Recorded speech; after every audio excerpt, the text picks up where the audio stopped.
Brakes are the ultimate tool for every trials rider.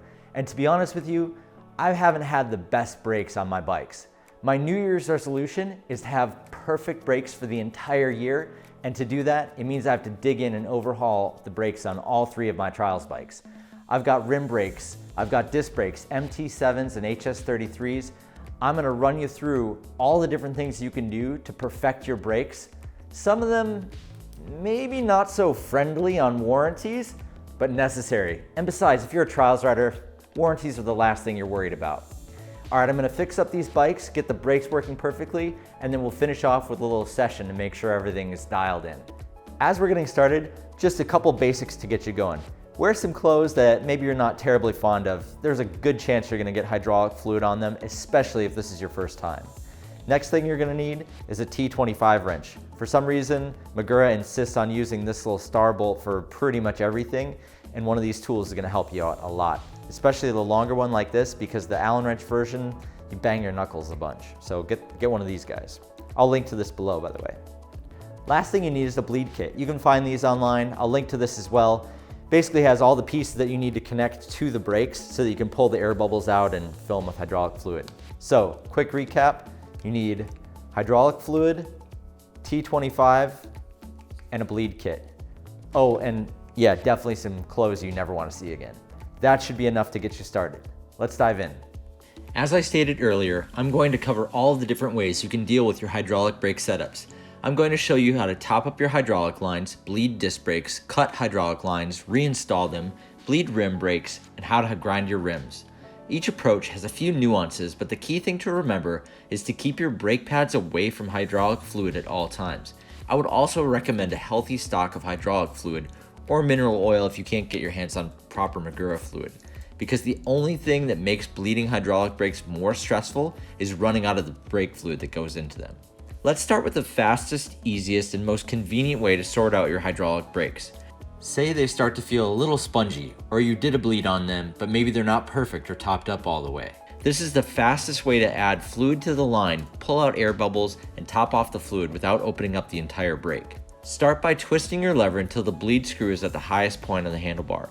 Open up the bleed screw and plug a syringe directly into the hole. You'll want to have about 10 to 15 mils of oil in the syringe with a buffer of about 5 mils worth of air on top of that. Stick the syringe into the lever directly, and once you feel it tight in there, give a little push on the syringe plunger. You can push and pull the plunger a bit, which will help loosen any stubborn bubbles that are in the line. I also find it helpful to pull the lever in and let go of it. That flicking motion sometimes liberates air bubbles as well. Once you get the bubbles out, give it another light push and pull, and then carefully take the syringe out of the lever. Replace the bleed screw, clean it up, and rotate the lever back into place. Boom, you're dialed. Next up, let's dig into bleeding a full line for disc brakes. Before you do anything, take out your brake pads by removing the small bolt at the back of the caliper. Once you have that bolt out, the pads will slide out the front and you can set them aside. Next, if possible, you'll want to pull the caliper off the bike. That way you can handle it easier when it comes time to open and close the system. After you've got this sorted, you'll fill up your syringe with about 20 ml of hydraulic fluid. That should be enough to fill up any hydraulic line on your bike. Go back to the brake caliper and hold it above the handlebar, then open the bleed screw and plug in the syringe. Once you have this in place, you can set it back down as the system is essentially closed off again. Now go up to the brake lever.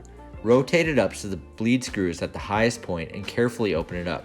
You'll put another syringe in the top. This syringe should also have hydraulic fluid in it, but it's not necessary to have too much up here. You want to save room for the existing fluid that you'll be pushing through the line on this next step. Once you've got syringes in both lines, you'll begin to push the fluid from the bottom of the line up. The reason for this is the fluid pushes up and forces out all the air bubbles that are in the line. You'll see them come bubbling out in the syringe at the top as you go. As soon as you feel comfortable that the line is full and all the bubbles are out, you'll carefully remove the top syringe and replace the bleed screw. Next, you'll lift the brake caliper and syringe from the bottom and hold it above the brake lever. When you get here, you can safely remove the syringe. This is where gravity is our friend. If you held it below the lever, the oil would shoot out. You can have a bit of fun here if you really want to tempt fate and raise and lower the caliper to watch the hydraulic fluid level go up and down. As for me, I'm sealing that hydraulic line as fast as possible. If you did it right, you're good to go. If it still feels a little spongy, go back to the beginning of this video and use that technique to top up the fluid. On to my HS33 rim brakes, the brakes that I bought and never cut down to size for far too long. It's finally time to get the job done here. We've got to cut the line about a foot shorter and reinstall the shroud nut and olive. The first thing I'm going to do is remove all the hydraulic fluid out of the line. No need to create a bigger mess than I already have with this one. I treat it like a proper bleed, removing the calipers and holding it above the handlebar while I open up the line. I put a basic line into a small bottle for this since I'm just planning to empty out the fluid and put new fluid in once I have the line cut to size. Now that the line is empty, I prep the line and measure out how long I actually need it to be. I cut the line and remove the shroud nut and plastic cover from the top of the line, which I'll reinstall on the new line. I've also got a fresh olive, which is a softer piece of metal that is compressed around the edge of the brake line. Olives aren't typically reusable because they get smushed into the end of the brake lever, but I have seen people reuse them in a pinch. Anyway, I have a new one, so you might as well do it right here. I put that on the very end of the line, then slide the shroud nut up and thread it back into the brake. Relatively simple for something that felt like a super daunting task. I screw it in tight, slide the plastic cover up, and then it's time to move on to the next step, which is bleeding the brake. HS33s are about the same as a disc brake bleed. All the same principles apply. But for the sake of consistency, here it is again.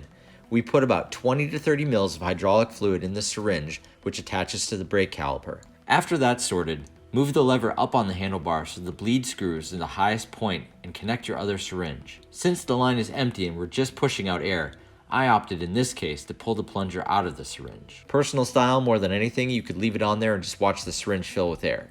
Anyway, I push the fluid from the bottom and pay attention to the syringe at the top, making sure all the air bubbles come out and that the line is totally filled. When I'm satisfied, I remove the top syringe and replace the bleed screw. Then, same as before, I hold the brake caliper above the handlebar and remove the other syringe and close the system. Done deal. Let me just give you a word of encouragement. This doesn't always work perfect. Sometimes you have to re-bleed. Sometimes you have to make a couple modifications. You're gonna get hydraulic fluid on your hands or your clothes or whatever most likely.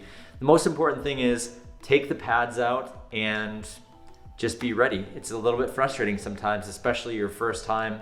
Just be patient. You may have to do it once or twice to get it right, but it'll be worth it when your brakes work perfect. The last bit we're gonna go over is maybe a little outdated now that most riders are running disc brakes. But if you've watched me bleed this HS33 rim brake, you know that no trials bike with HS33s is complete without a fresh grind on the rims. So what we're talking about here is roughing up the braking surface of your rims so the pads have an extremely abrasive area to grip. A good grind can help your brakes hold in the tightest spots, even in heavy rain. It'll give you that signature squeaking sound that we've all come to know and love. I have to say it though, do this at your own risk. You can absolutely do this wrong and hurt your bike or yourself. Safety first. Make sure you've got proper eye and ear protection at the very least.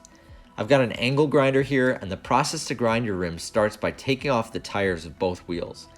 You'll want to set the bike so the wheels can spin freely without any obstacles nearby. Once you have the bike prepped and with your safety gear in place, you're going to give the wheel a light spin and go to about 7 o'clock on the wheel. You don't need to push too hard here, and if you do it right, the wheel will start spinning on its own.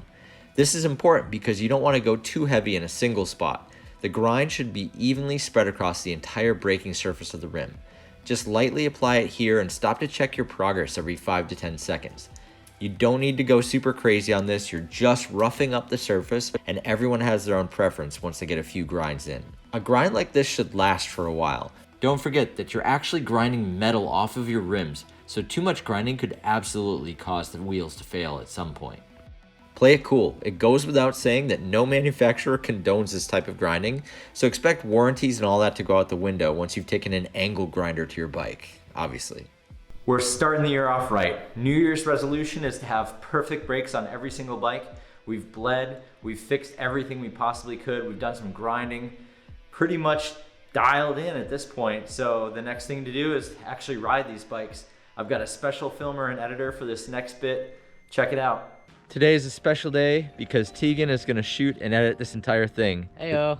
First time shooting and editing, so wish us luck.